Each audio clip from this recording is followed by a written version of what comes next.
Welcome to Two Sides of Game.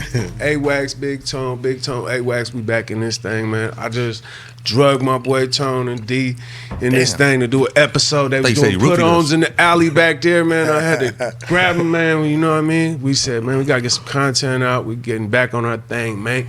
Come on, man. D, welcome Dee Cisneros to this thing, man. It's cracking. My brother, appreciate you pulling up, man. Thanks for having me, man. This is our second round with you, bro. My first, yeah. Last one was like 4 years ago or something like that. My very first show, my very first podcast. We fucking popped the cherry on this podcasting thing together, man. Back to it. Yeah, so pleasure to have you back. And you know, everybody knows we got a long, good standing relationship, bro. You know what I mean? I consider you one of my friends beyond this music bro, shit. You know what I'm saying? That's why I always revert back to fucking with you, whether it's music, on anything we do, shows. You know, always tap in with you and open up the doors and the gates for you, man. And I made a post the last show we did together with both you guys. I find this chemistry when I work with both you guys is like organic, bro. Something that you can't buy, something you can't pay for. That just happens naturally, bro. Yeah. And when we create, it's magic, bro. So it's dope to have us all three here. Kick some game for motherfuckers. So it'd be effortless. Like with some people, when you meet some people, it's hard to break the ice with them and whatnot. Yeah. Like ever since I met you myself, it's been effortless. Like we just real recognize real, bro. Yeah, for that real. part. Straight up. Straight up, man. But you have been like dragging your feet on getting a song, man. I know, bro. I've been lagging like a motherfucker. I've been sleeping on myself. I'm about to get back to it though. Dragging your feet on putting out an album too, man. I'm almost done with it though, man. Like a few more tracks and we on it. Got to get you on one, bro, for sure, man. We talked about it for a minute, but yeah. But you know, like I said, that's the show. Like life, you know, happens. Life is not always just about music. You get older, you got other things you got to deal with. You know, we ain't youngsters no more. Where you got a big family. You got a lot of kids. How many kids you got, bro? 4. Got 4 kids. Got 4 mouths to feed. Yeah. So it's a little bit of everything, man.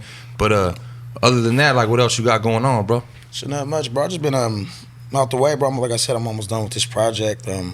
Just a couple more tracks, and then I'm ready to go. But other than that, bro, I just been chilling, man. You know, taking it easy, working, take care of the fam, you know. Yeah, be hustling, bro. You be making that shit happen. You know, we about to go do that show in Yakima. We was talking about how you be scared of them little flights, man. So we got to drag you on the airplane, man. Lying, bro. Fucking scared of heights, man. Man, that's crazy, Ever since watching La Bamba, bro. You know that was my excuse. I hate them little planes, man. I got a homeboy that be he got his pilot license. He's like, man, let's go hop on this. I said, I'm not hopping them little ones, but I don't give a fuck, man. Even big planes. I fly a lot, bro. I use them motherfuckers like Ubers, but I still get nervous on takeoffs and landings. I don't know what it is. They still that uneasy feeling. You know what I'm saying? Yeah, I gotta get over that phobia though, cause I'm trying to travel. You know, you gotta move. I got a cheat code for it. You just stay up 24 hours before the flight until you're completely exhausted, and then sleep. Get on the plane right when you might can. Have to try that for sure. That's my cheat code used to be Xannies, but I don't pop pills no more. So that was the thing. Just cool. I'm chilling. Fuck I think you gave me one last time we went on a flight. Yeah, that's what I'm saying. That did help me. Like, and I won't promote that shit because I don't promote any pills or drugs. I don't fuck with them. But in the beginning, I would take them. It would help me calm down a little bit. But then you don't want to take that shit and resort to that. I'm like, fuck it. I don't need that shit. I'll hop on this motherfucker like nothing. You know what I'm saying? One of my bros tried that method and fell asleep with a bag of money on his lap after the flight, and the bag disappeared. Oh yeah, I was gonna say Mr. Layover or something. Yeah, I like to learn from other people's mistakes, man. You know what I'm saying? Hey, there's rules, there's methods of traveling, bro. Like you got to really pay attention, like how you schedule your layovers and shit, because if you got a layover and there's only like an hour apart layover and your flight's 45-minute delay, you're gonna miss your next connecting flight. You'll learn how to travel, man. There's rules and shit to that and ways to finesse that, man. Because man, that's the worst feeling when you traveling somewhere hella far and then you got to do a layover and then you miss that flight. You know what I'm saying? And some of the flights be only like 10, 15 minutes apart, so you got to literally get off the plane, walk to the other plane. Like my same boy one time told me to go left when we were supposed to go right, and we ended up having to take an Uber from Phoenix to Vegas because we missed the last flight of the day. I've ran to the gates before. Like shit, your shit about to take off. The last person there about to close the door, and I pull up. You know what I'm saying? I've missed flights like a motherfucker too. You got to be there hours early. That's the worst feeling when you miss the last flight out, though. Yeah, travel's stressful to me for sure. I always. Even going into it, like my nerves be kicked, but once I'm in the middle of the flight, I'll be cool these days. I done took way too many flights, and car rides is the same. It's like a mental it's like a test of your mental strength in certain car rides. Take its toll. Whenever it get like flat land and the scenery ain't changing outside the windows, it get extra hard for me to take long road trips. I'm a passenger seat driver, bro. I hate driving with someone. I'm worse passenger than the driver. Yeah, I'm the same way, bro. I feel like I'm the best. I'm like the best driver on this motherfucker. I think planet. I'm the best, so fuck that. Oh shit, sound like we need to go to. I always feel safer when I'm behind the wheel, man. Take this to Sears Point, man. We can put some money on this thing. Man, man, that's fucking book, man. When I drive, this fucker drives me crazy. I'm like, bro, you see when people put their brakes on in front of you? You put your brakes on too. You see all these red lights, and motherfuckers still to the last minute, and then all of a sudden when I get that close, I'm like, all right, bro. Nah, I got a passenger seat driver shit, man. But yeah, brother, fucking like I said, man. You know, we been tied in a long time, bro. So me and you, we bullshit a lot. We like to clown each other, right? Yeah. And me and Wax were talking about this yesterday, because me and Wax got close and we be bullshit. We throw jabs in there, but you gotta kind of earn that shit with a motherfucker, man. Like not anyone could just come around and start clowning, bro. Like we could bullshit and go back and forth, and this motherfucker over here want to think he could just fucking. So I didn't point at you, I pointed that way. This motherfucker over here thinking he start chiming in and shit, and then bro, like once you become that's.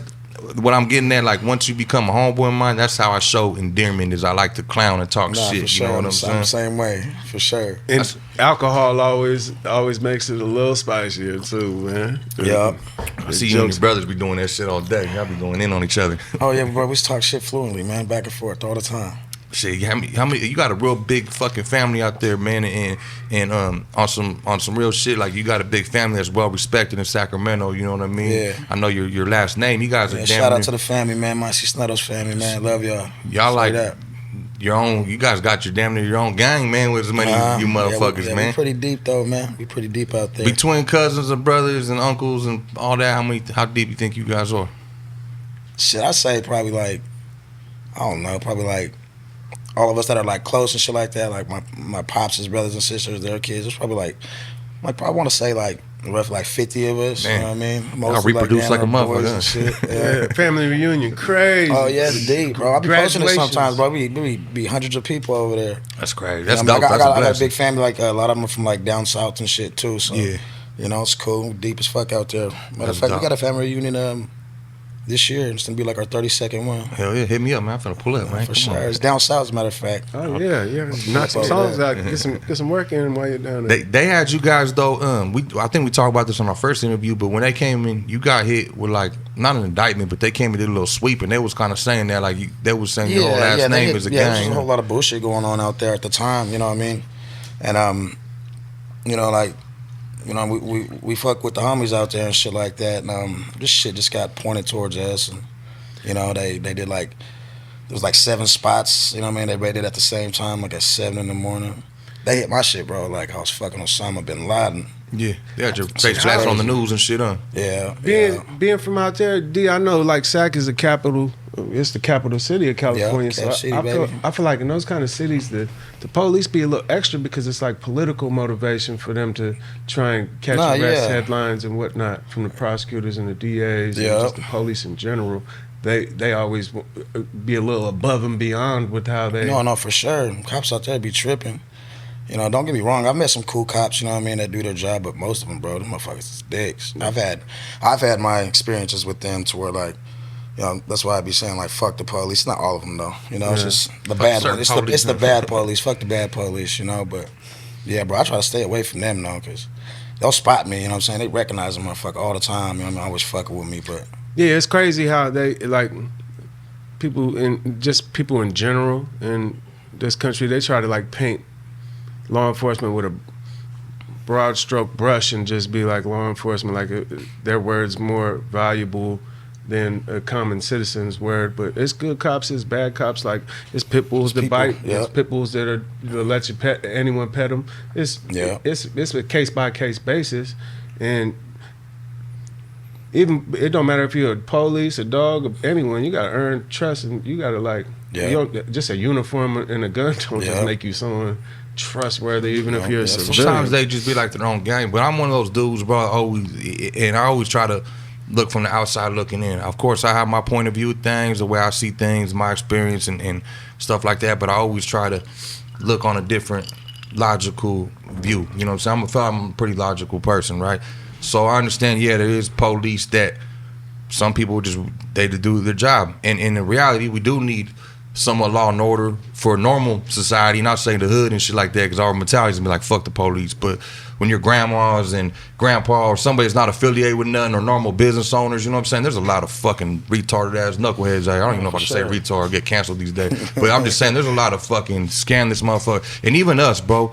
And I explain this to people like we come from a certain environment. But even when we was doing crazy shit, I'm gonna say was out here thugging, I felt like we was fight evil with evil type of shit. We wouldn't go and just fuck with innocent people. We wouldn't go just like regular like mafia mob. They weren't just terrorizing the communities. They would protect the communities, but when somebody would fuck up, they did what they had to do. You know what I'm saying? Yeah. I feel that's the way our lifestyle was. You know, when something happened, we would always handle what we had to handle. But I was never that type of dude. But you do have them little malicious, crazy motherfuckers. Don't get me wrong. You know what I'm saying? So on point being said is, in normal society, we need to operate that way. It's not going to always go in our favor, but on a bigger circle, you know, there's good cops that do their job, and there's ones that they run that shit like a gang. They got a power trip, they got their badge, they probably never got respect their whole fucking life, and this is their time to get their little get back. You know what I'm saying? Yeah.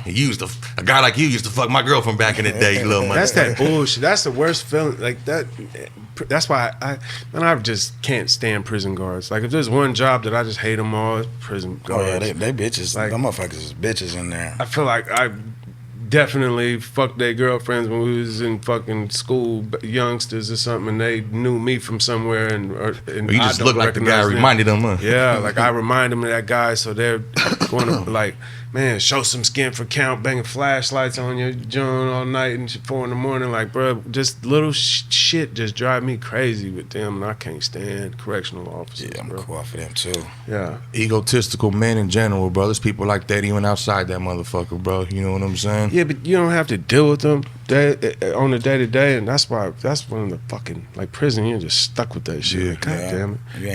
You ain't nothing in there. Yeah, them, out here, I don't have to see him. I don't fucking come around me. I'm gonna make life uncomfortable for him. You're gonna want to get away from me quick, because I'm gonna say some fucked up shit if somebody annoying get around me, bro.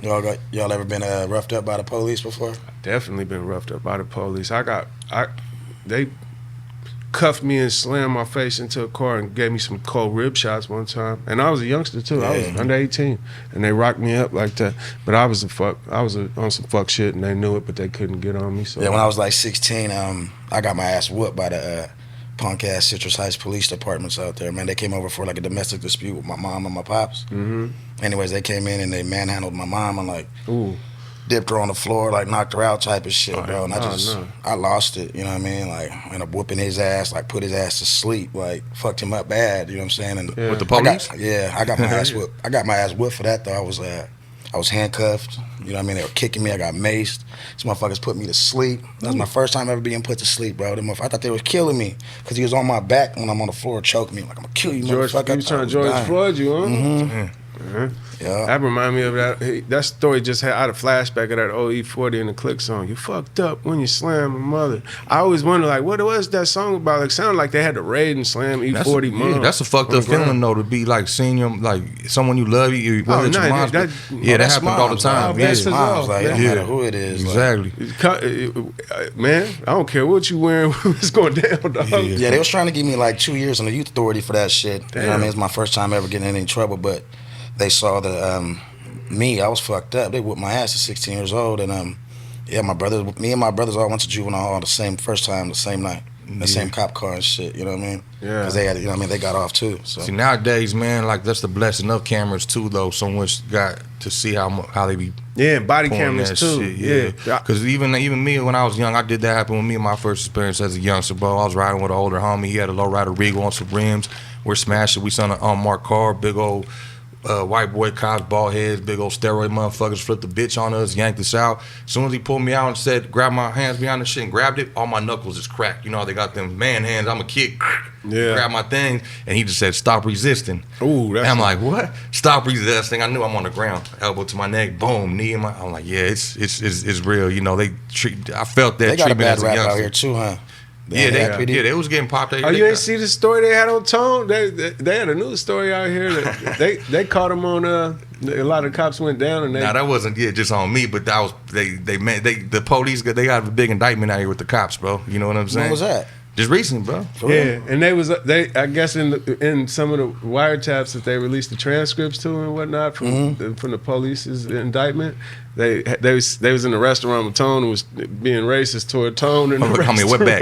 Yeah, like, oh, look at this. I had a reporter had hit me. He was like, "Hey, we're gonna release the next batch of texts. Your name's mentioned, and I'm just giving you a heads up." And then he sent me the thing, and it was just one of them police. I was having lunch somewhere with one of the homies, and they're like, Big Tone's in here with one of his homies with tattoos on his head. And then dude's like, haha, fucking wetbacks. It was something like that. But it's just the principle of their minds, mindset out here, bro. Like, they were going, just pretty much how the racist text against, blacks, Mexicans, and, shit like that. And the cold part is, bro, like, I hear it is fucked up, man. I understand, like, it's easy to stereotype people and easy to put a blanket. And most of the time, hate to say it, most of the time, it is on some, when you're on some gang shit, it is, Mexicans or some black shit out here. But even white people, they got their, their politics and their shit. You know what I mean? Every race has their people that do their thing, man. But like I said, bro, you in that position, man, they put a blanket over all of us, man. It hit them pretty hard, I seen an interesting stat the other day. I don't know how correct it was because it was online, but it just showed like the nationality breakdown of the wealthiest people in America and how it's structured. And I think it was like Indian. Like, it's the same thing. White people are like in the middle, and then it's America. Mexicans, blacks down way at the bottom. Like it's crazy. Mexicans and blacks at the bottom. You figure white people will be at the top of the totem pole, but they're not. I think it's Indians and Asians. That was surprising to me a little bit because you look at the power dynamic and the way it's set up as far as the legal system. You think that would transition over into financial breakdown, but it doesn't. Nah, but think about it. Why are Indians probably mostly, they got all the gas and oil money, brother. True. Asians, bro, they buy hella real estate. So if I was in Australia recently, and there's a lot of Asians out there because it's close to Asia, you know what I'm saying? They all buy property out here. A lot of these properties, and they come out here and buy so much land, bro. You know what I mean? It's the real estate is and just sit on it, huh? Yeah, no, it's just their investments. They're buying up. There's only a certain amount of land here in the United States, and they're trying to buy a lot of it up. You know what I'm saying? So they own a lot of the wealth, and of course, we're at the bottom. Mexicans and blacks, we're at the bottom of that. You know what I mean? It's our the way we're raised, our mentality, or we don't believe we could do it. I don't know what it is, man, but that's where I'm trying to like rewire my brain to even if I never get to that level of wealth, just rewire my brain daily to think, to have that mindset. Because we're around our people all the time, bro. Sometimes I'm baffled. I can see why we're stuck here when I'm talking to certain individuals. You know what I'm saying? Yeah. Like, fuck, we ain't gonna get nowhere with your mindset, my boy. You know what I mean? Nah, for sure. That's not to disrespect no one. That's just a reality of where the fuck we're at. Everybody feel the McDonald's prices going up like that, boy. Like everything. Yeah, everything is up. That's universal too. The youngsters are just as mad as the old heads. I don't give a fuck about no damn McDonald's price. I don't fuck that McDonald's anyway. That shit poison. Listen, bro. If you ain't never been like I miss the fries from time to time, man. That old thing don't never go away, bro. Well, I have a memory, and I talked to the homies. Like, I have a memory when I was down on my ass, bro, doing bad.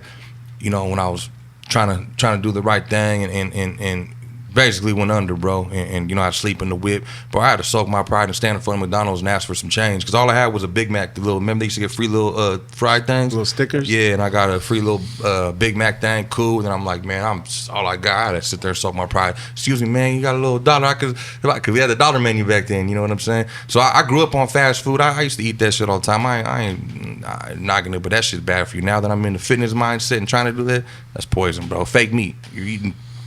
You're all cut up, just like some fucking cut up ass Coke. You're eating cut up ass meat. All it needs is a small percent of beef to call it beef. The rest could be filled. Tastes good to me. You're a meat eater. It tastes good to me, man. Shit. I don't do fast food much, but I respect the McDonald's fries, man. I don't know what you talking about, bro. It's something about, comfort foods is comfort foods. Yeah. When it's stuff that bring you back to your childhood, like my family, that was the biggest thing on earth, going to get some Happy Meals, bro. Driving by, it do smell good. They taste good, but that's what it's meant for. You know what I'm saying? But now, like I said, older, being more health conscious, that's just fucked up for you. And mind you, I'm one of those moderation dudes. You could have a little something here, you'd be all right. But people eat that shit every day. Every fucking day. Slide through that line. Bro, there's a guy, I seen a news story about a guy that eats 4 Big Macs a day and walks his little 8 miles a day or whatever the hell, and dude fit as hell, but his only diet is Big Macs, and he like broke the record for the guy that ate the most Big Macs on earth. He like in the Guinness Book of Records. Is that right? This guy just healthy as shit and lives on nothing but McDonald's, but he don't do the fries and the extra shit. He just is addicted to Big Macs. Until you get can't. You seen remember that show Super Size Me? Yeah. That guy just died like 2 days ago. Died of cancer. You know, like, I think it's a lot of health has to do with your genes or who you are. Sometimes you could be the healthiest dude and just fall out unexpectedly, or like I know people from my family that in their 90s, damn near pushing 100, smoke 3 packs of cigarettes a day, ass shit. But then some people get lung cancer and they at 21 and die from smoking some vapes or something. Like, nah, I agree. Sometimes I think it's just the chemicals they use though, because if you think about it, bro, everything has chemicals. Food is a business. You got to feed billions of fucking people. You know what I'm saying? You got to have things that have shelf life.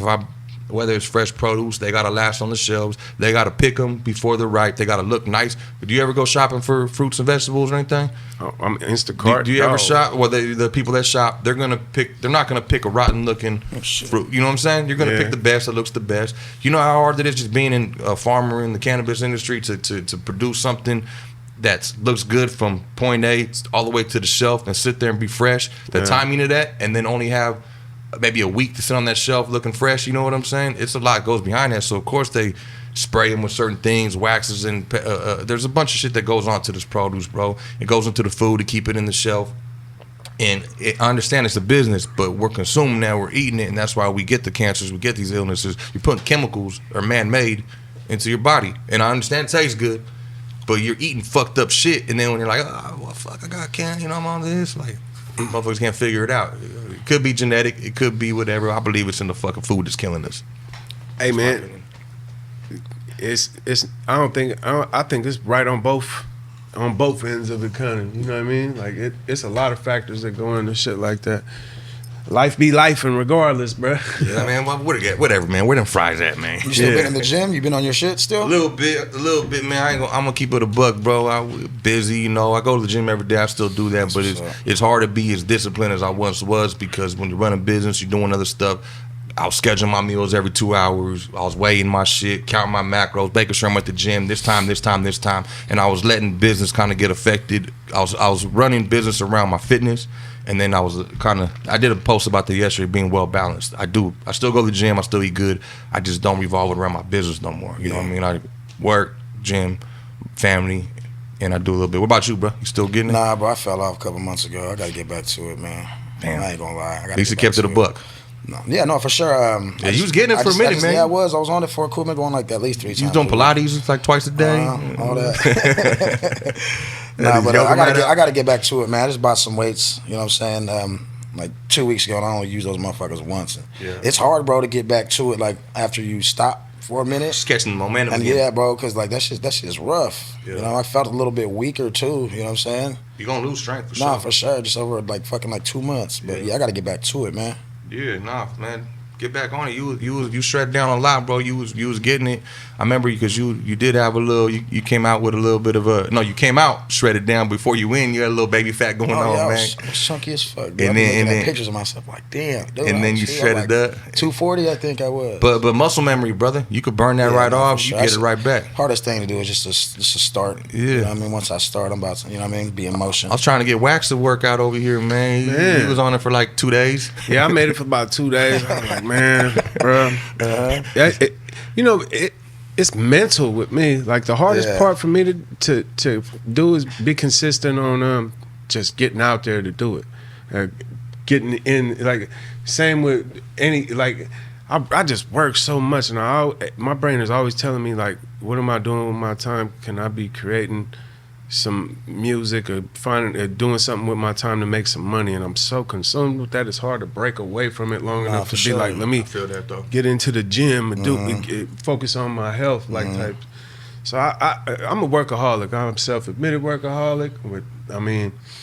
I think it's just probably like something in the back of my mental. Like I don't ever want to be a young boy. I ain't never trying to go broke again. Never broke again. That's hard. I'm like that in the gym too. My mind. That's why I'm working on trying to focus on what I'm doing at the moment. Because I even said that's why it's hard for me to get in the studio. Because when I'm in the studio, I'm thinking about what I got to do next. Yeah. When I'm in the gym, I'm thinking about business. You know what I'm saying? When I'm in the business, I'm thinking about going to the gym. It's hard for me to focus, so I've been getting better at that. Just going to the gym and focus on my workout for that 1 hour. You know what I'm saying? Not trying to be on my phone too much if I don't need to be. And then when I'm getting in the studio, let me focus on doing this music and not worry about what's going on outside of that. You know what I'm saying? Yeah. Shit like that, man. Just trying to get back in that. Create that momentum on everything I'm doing, bro. And I did that post yesterday, same shit.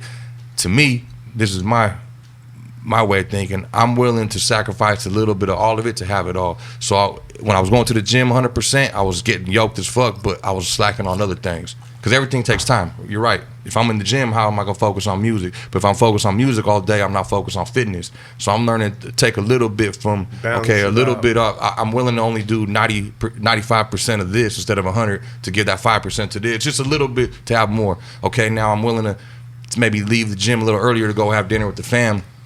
They had that family time. Yeah. Or vice versa. You know what I'm saying? So I'm trying to yes, you only got so many hours in a day, but I'm trying to find a way to take a little from here to add to this and make it all happen. You know what I'm saying? Yeah. Sco already sleeping, man. Our shows ain't entertaining nothing for Sco. This nigga snoring. Come on, snoring in the back of the damn show. He was breathing heavy like Bino. What's up with the next project? You working on something right now? It's almost done or what? Almost done. Yeah, I got damn near album ready to drop. I only got a few features. I got you.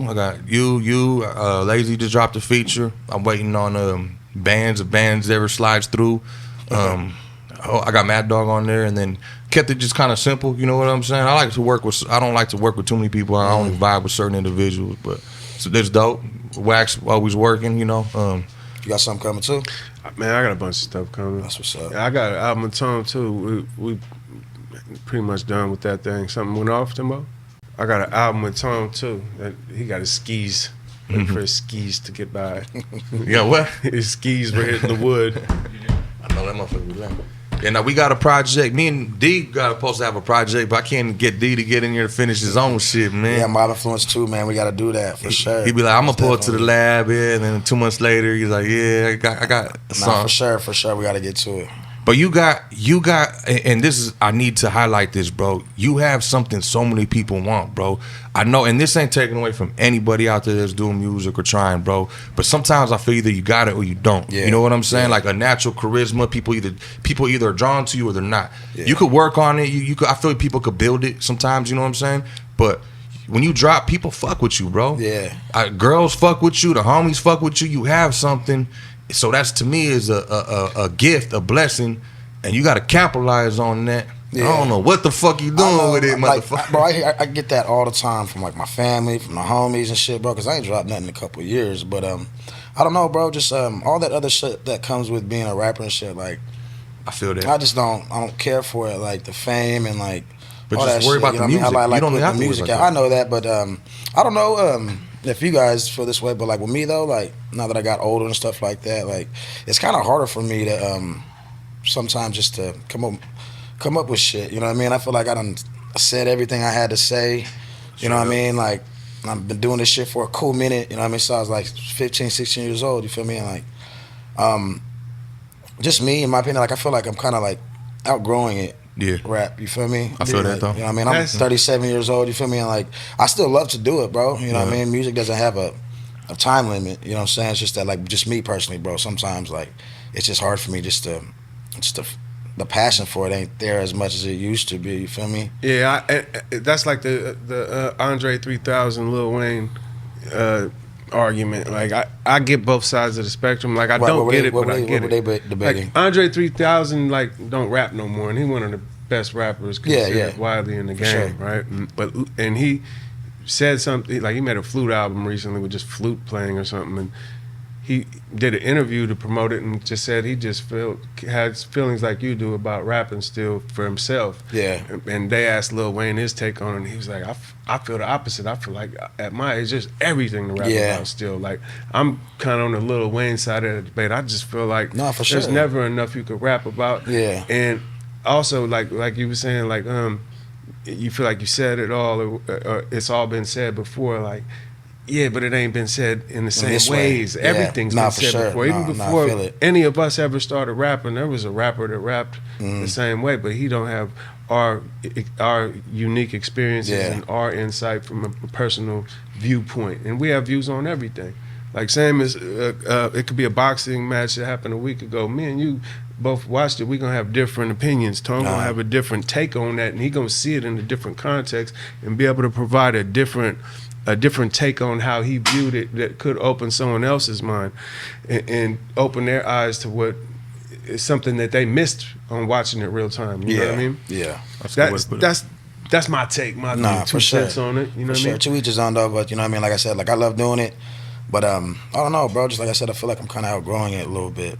I feel that with you, where you're at, but that's why I like being around dudes like him. You know what I'm saying? Sometimes you need a different. You need to be around different people that rub off on you to help get that back. And that's why I think when I link back up with Wax, it helped me, because I was starting to feel like that. Like, not just one outgrowing it, but I started focus on different business ventures. I like, and I was explaining this to other things, I like new plays excite me more than old plays. When I'm doing something so long, it's like, all right, I've done that. I've been doing this for this long. What's next? You know what I'm saying? Yeah. Even though I still love music, I'm on the same page as you. But you're right, bro. The more I grow, I got a different vision and different perspective of things, and I utilize that in music now. Because the more people grow that listen to you, they're growing too. Yeah. The followers, the fans, whatever anybody grew up listening to, they're evolving too. So as you grow up, they're growing up, so they still want to hear your perspective. Now you're right. If you're still talking about the same shit you did when you were 20 years old, of course you're gonna cap out at that. Yeah. Because you're not a 20-year-old kid no more. Now you're rapping about your experiences at this age. So that's just some maybe planting your head to help you. Like, let me do my no perspective of life. Like like my take on it, like I was late to your music, to hearing your music, right? And not like on no like hating shit or nothing like that. No, for sure. Like I just to keep it funky. Like I can't. I be feeling like mentally challenged. Like I be having like moments that bring me back when I can't pronounce a name right. Your last name, I can't pronounce it right. Yeah. So just your name it made me hesitate toward checking your music. Yeah. Then for sure. I got a bar organically, and I was like, oh, I fuck with this. And then I was around homies, and I figured out the pronunciation. And I was like, oh, I'm not. Yeah. But that's just something that's in me with any name I can't. No, for sure, can't pronounce. And you was ahead of the curve with using your name, and not just a rap moniker. Yeah, that's crazy, because I used to go by like Lil D, you know what I'm saying? And my homeboy Bo Biz, he brought this up in a podcast. He gave me the name Dee Cisneros, because I'm D, bro. I wasn't really trying to make up a name for myself, you know what I'm saying? Like, I'm D. And then the homies was like, bro, like, you know what I mean? Your fam's known out here, bro. Like, you know what I'm saying? Throw your last name on it. And I didn't really like it too much, just because it's kind of long, you know what I mean? But that's my motherfucking name. Yeah. Just like J Diggs, you know what I mean? Got Staten. Fuck, who else? Like, motherfuckers that use the first letter of their name and then their last name, you know what I'm saying? There's a couple motherfuckers that do that, you know what I'm saying? So. No, like, bro, I'm a fan of your music. I would love to hear likewise, more bro. I've been slapping music, your shit since I was like in high school, man. Since, what was the one? I don't know if it's your first album, but what is it? The 60 G's, 65 G's, 65 G's in a Jordan briefcase or some shit like that. Appreciate it, bro. Yeah, for sure. Like, one of the first songs too was one of my favorite tracks by you was old ass song. Was it that dome shot? Catch a dome shot, get your wish for it. That's my shit right there, bro. He's knock that like a motherfucker. Hell yeah. Yeah, like, and you know, I also have I have a different outlook. Just to elaborate a little more on that last conversation. I feel like a lot of like, all right, I view rappers like Quentin Tarantino or Martin Scorsese. Telling a story, putting a story together, and stuff like that. Me personally, I love Scorsese movies or Tarantino movies. I want them to make me too, 2 or 3 movies a year. Yeah. Just I'll be entertained as hell and look forward to those movies. I would definitely tune in, but. And I hope they never retire. Like, I hope they keep doing what they do forever. Like, it don't ever get old to me as far as certain forms of entertainment. And like your form of entertainment, Tone is a form of it with his music. Yeah. I am. That's why I'm a fan towards certain bodies of work and certain artists. So I don't never want to see Too Short or E40 or Tech Nine stop rapping. I feel it. I don't care if they 80, 85 in a wheelchair. I want to hear what they talking because, man, sometimes I done met a lot. I done ran across some old heads and that was in their 70s and 80s in life, and they talk some shit, bro. They entertaining as hell, and I done been around some youngsters that conversation I can't have two words with, bro. That age gap shit be a trip. Straight up, man. That's what you experienced. E40 one time asked me for a favor. I have Waka was in town with me, and I just was on the phone with 40, and I was like, if you need a verse or something, I'll bring him through the studio. He was like, I need a big favor. Get him to come do this video, getting this video cameo for me. So I had brought him over there, and it was like, I forget what the song was, Function or something, the Function video shoot.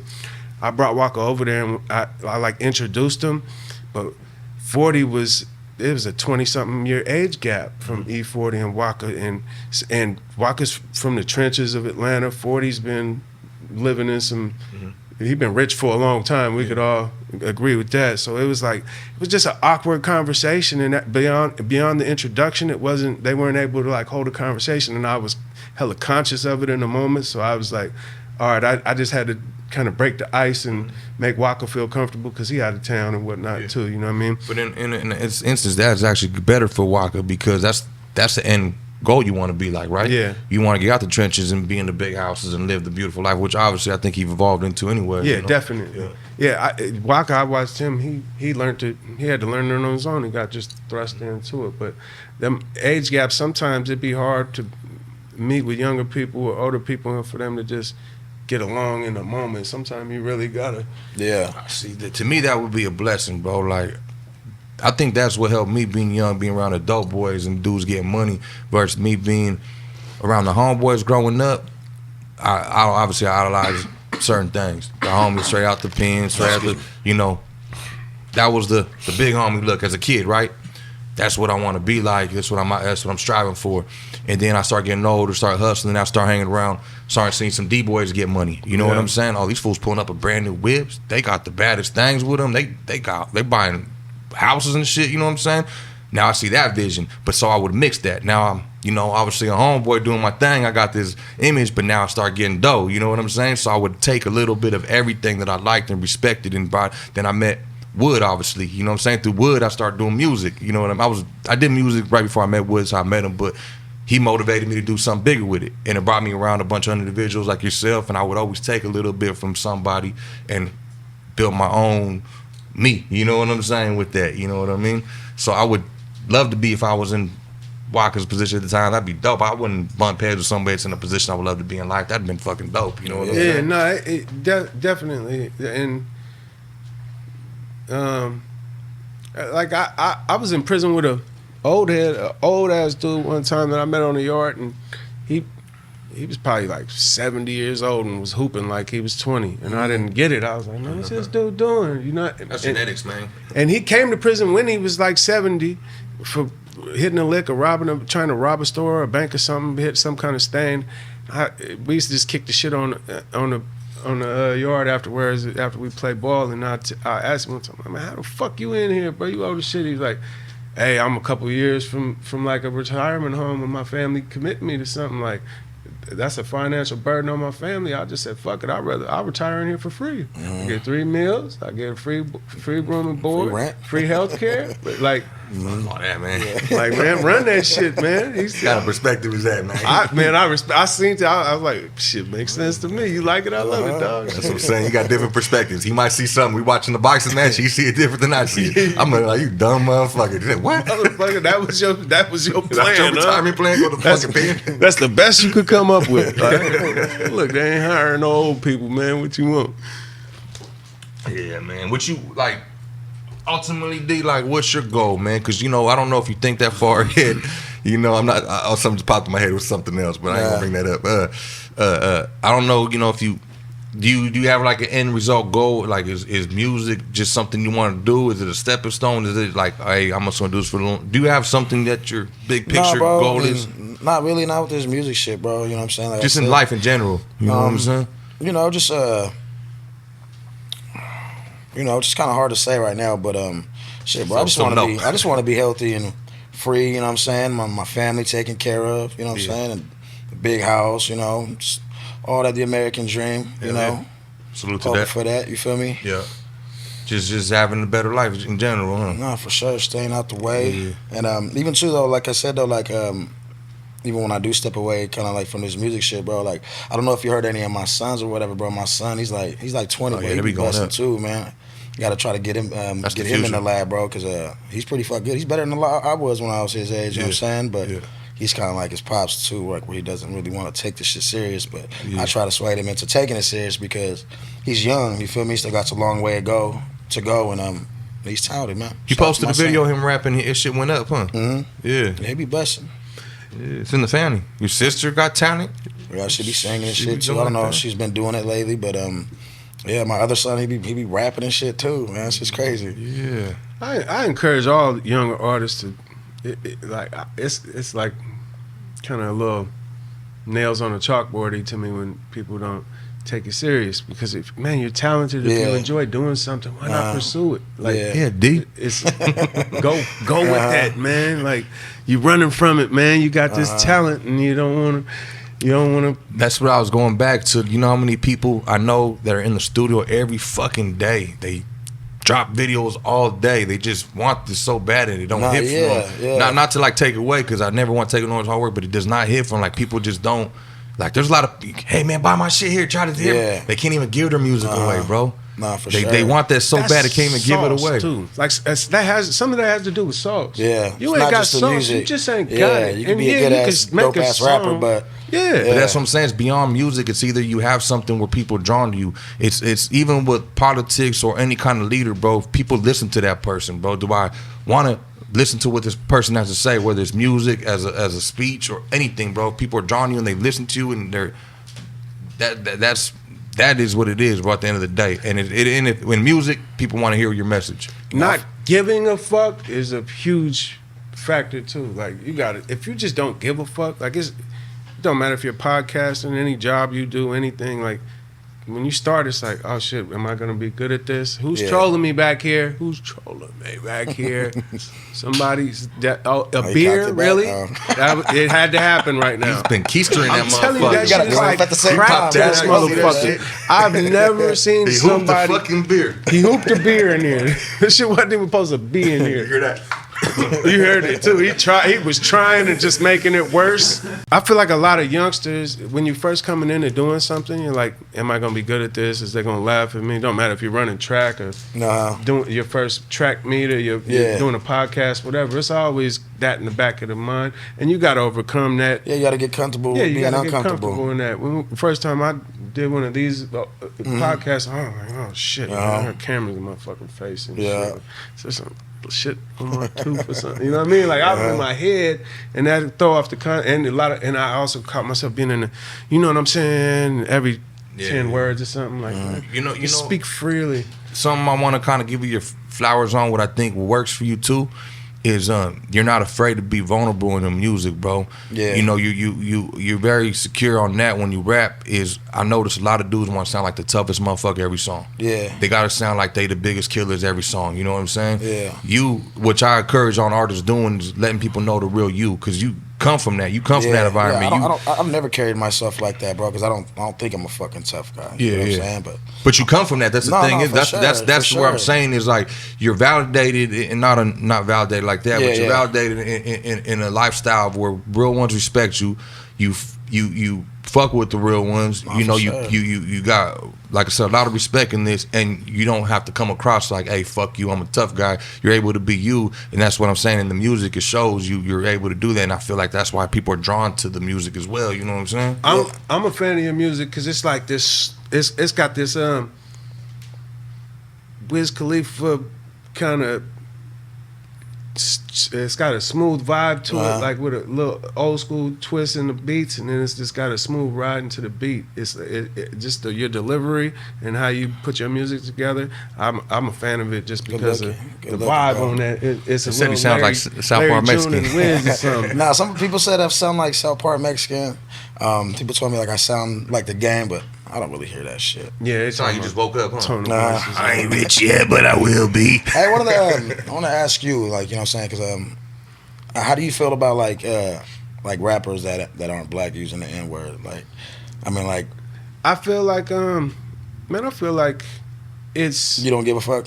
I don't give a fuck either way, but I also get both sides of the argument. I mean, for me personally, it's not needed. You never said what you never use that word on. I don't use it in my raps. I just I never heard you say that. I never have. I don't rely on it. But you ain't never use that shit? Never. I ain't never put it in a rap. I'm gonna look for a fucking. And I got a million song raps. Yeah, you're right. I never have. Oh shit, that's crazy. I've never used it in any of my raps either. Yeah. Tom, you haven't either. Never.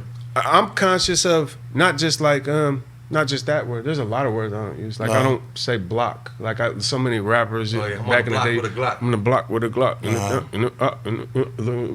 Like I randomly every couple months or so in my word arsenal, I remove words and it's like this word can't be used at all.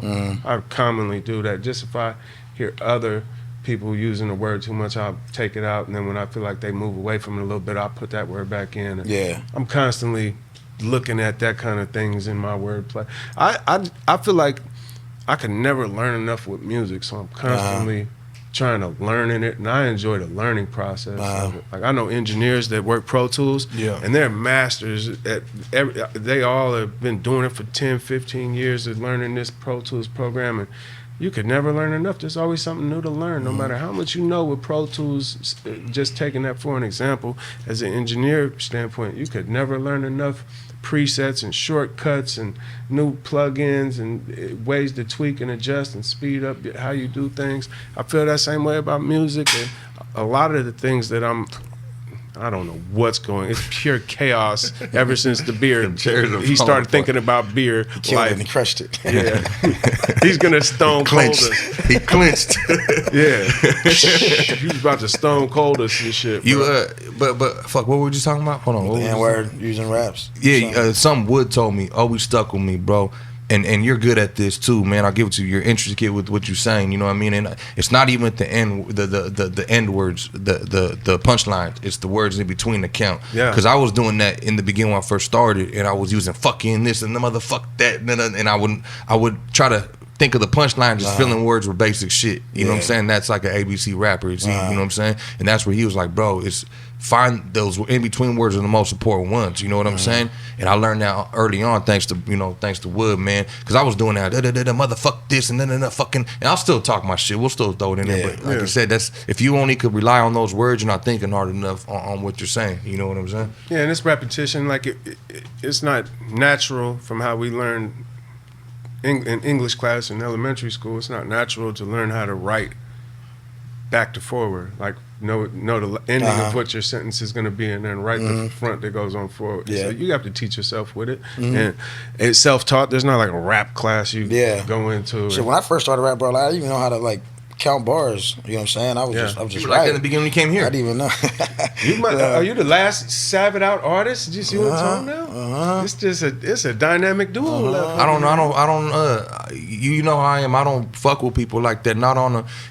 How do you say I'm like a popular loner? I'm very selective on who I fuck with. We got numerous people that we fuck with on a network, you know what I'm saying? Like love to a lot of people. But when it comes to my close circle, who I vibe with, like I said, going back to the beginning of the podcast, who do I work with mostly? It's YouTube. It's just something that I feel like we create, like cooking, like dish. Like steak goes good with these potatoes, you know what I'm saying? Like you can only do so much. I don't want to add steak with some motherfucking weird shit. Like sometimes I don't go good with certain people in the music. When me and D cook, I feel, and it's not just me. It's the reaction we get. People love the songs we do, bro. Yeah. Like we have hits together, brother, from the beginning. You know what I'm saying? Like some of my favorite songs, and mind you, some of my favorite songs that I did, I was like, I need D on this. You know what I mean? Like I need my bro on this one. I'm like, who do I get? And then me and Wax started working. Same thing. Once we got together on our project, that shit went together like that. I love that fucking. I only got 2 group albums ever, but you and you. Bob Influence with you, and then Red Print. I've never done a group album with anyone. Oh no, I take that back. I did one with Lucky Luciano, Texas, but that was kind of all, you know, that was kind of spur of the moment type of shit. You know what I'm saying? But other than that, here organically into my studio, stuff like that, just YouTube, bro. And I love both those albums. You know what I'm saying? I feel like they're classics, bro. Bangers. Yeah, we be moving around, hitting events and shit, getting drunk. We just be chilling too, bro. Yeah. You know? And people are starting to. I'm starting to hear they putting me in this food like, what's up? like in a bundle package. Hey, can I get wax and tone and wax? Man, that's what's up, though. I'm like, hold on, man. We two separate entities, man. You gotta hold on. There's two bags you gotta pay. Yeah, $2.15. How much for y'all? They like, look at this flyer. Tone's on it. Let's go. Wax will be there. Like, oh goddamn. But you know, I look at it like this too, though. We got a similar we do have separate fan bases, but we got such a similar following, bro. Like it's just dope to do that. People love to see that. Why not? Yeah. You know what I'm saying? Like, and I told you, bro, like it ain't even about money, bro. You want me to pop out 20 things? I don't need none. I'm gonna pull up for you, brother. It's just like you've been doing for me. Yeah. Wax ain't hit me on no business, bro. Same with you, DD. Tone, I got this thing going. I'm gonna pull up for you, bro. Yeah, for sure. Anybody else, Anytime. I'm gonna need a bag. You know what I'm saying? But unless we built that organic chemistry, but the way we work, and you know, it's you know, you scratch my back, I scratch yours, bro. You know what I'm saying? Bro, it's hard as hell for me to fake kick it with anybody. I can't even lie. I don't know. And it ain't even. I don't do it. That's why I don't fuck with people. It's hard. Even. I was like, who's coming? Who's he with? Yeah. How many people coming? I'll be on that shit, man. It's just so hard to be able to not. When something annoys me or somebody around me is annoying me, I can't even think straight to get shit done. That's the only time I act. I just won't say nothing because I'm waiting to say something when they say do something wrong. You know what I mean? I don't like being in those situations. I try and keep those away from me as much as possible. Those are anti-productivity to me. Straight the fuck up, How you gonna get money if you think about getting money or creating something or doing something? Somebody's snoring on the couch when you're doing a podcast. Hey, certain people sometimes, or man, cracking a beer. I like to be inspired around people, or even if it's not just on conversation, even if it's just music, like someone goes in the booth and like, damn, that shit's hard, that shit inspired me. You know what I'm saying? And if it's business, having a conversation with someone inspired me. I love being around that. I hate being wasting my time. I feel like my time's valuable these days. If I have spare time, I want to chill with my family and chill with my kids. So like if I spend a day to come to the studio and I just got I understand everyone wants to be an opportunity put on, but if I'm just here all day working with people that I feel just don't feel it, bro. I can't explain it. I just don't feel it. Like they don't. Like I said, when I work with you, I felt like we had something. You know what I mean? Music's a feeling, bro. Music's not to me music. You gotta feel it. It's gotta go through your ears and it gives you either chills. You just like food. You either eat it and you love it or you don't. You know what I'm saying? I want to get both of y'all's takes on something, bro. Like I know we've been in the music game and the transition from the streets to the music game. And the balancing of it and being able to let go of the streets to be able to allow yourself to do music, that's something that a lot of new artists struggle with. Yeah. And it's hard.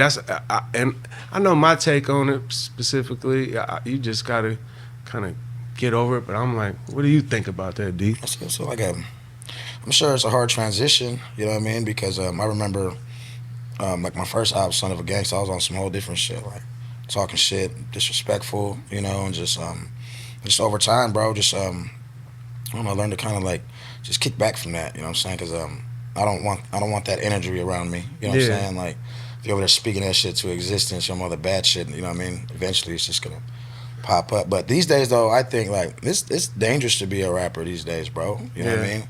Every rapper you hear, but everybody's catching bodies, everybody's doing fucking drugs, you know what I'm saying? New generation wants to talk about it and go on Instagram Live and go shoot someone's house up. That's just crazy. Cloud is a hell of a drug, man. You mix that in with it, and mentally, the younger artists, like peer pressure is a big thing for young kids. So no, for sure. What they homies in the streets' opinions are matter to them more than just creating or plays in so much that they don't allow themselves to actually become artists or follow their dreams or passions in life because they let peer pressure and opinions of what other people think, who they look up to on some street shit, impact their decisions personally. So I think that's a big part that plays into it too. But mentally, you have to click something in your head to get through that. What you think, Tom? Like I said, every advice for the youngins out there. For sure, man. And my advice is only the way I moved and the way I overcome my situations. And you're right, bro. We have neighborhood bullies. Hey, homie, you out here? We out here doing this. You know, I've been in those situations where it's like I don't want to let these homies down, and you got to go hard against mine. You know, I don't want to look like a punk, but this and that. And then it got to the point where I was like, man, fuck it, bro. I ain't no sucker. Like, I'll see you, homie. You know what I mean? Like, you stupid. You want to go do that dumb shit? You go do that dumb shit then. And then I would kind of fight fire with fire, be hard headed. I'll keep it when, you know. Plus I'm not a small dude. I'm a big dude. I can handle mines, bro. So I was on that approach. Like, you ain't gonna call me no sucker, bro. Like you know what I mean? I was that mentality. But now I got older and I got thick skin. Now I'm like, the fuck you got that? What are you showing me that's worth? Like, you got to show me something for me to respect your opinion. You know what I mean? Like, I got to respect you enough to respect your opinion now. Yeah. Who the fuck are you to give a fuck? You're a troll. You know what I'm saying? So if it's somebody I really idolize and respect, they had to earn that. I will respect their opinion. You know what I'm saying? Other than that, I don't give a fuck no more. So as a kid, I understand it's hard to do that. As a youngster, if you still young out there, you trying to fit in, you trying to find a way. You like, man, I'm rocking with these individuals, and I know when you in the hood, man, these motherfuckers is rough. You know what I'm saying? I know that mentality, man. And I was probably one of those dudes pushing that mentality on people. I'll admit it. I was probably, you know, hey, you got to do this type of shit. You know what I'm saying? And I just feel like you got to be secure with yourself and be a man. And when you really, really be secure who you are, it's just outside noise. You got to know what you want to be. Like, I know what I'm working for. This is what I'm gonna be. This is what I'm gonna fucking do. Everything else is outside noise. And then when you live that way, I feel like the real ones respect you more. I feel like you're no longer a follower trying to please people. People start fucking with you more and respecting you more. They're like, hey, he's got a vision. I like his mentality. And you start influencing people to do better.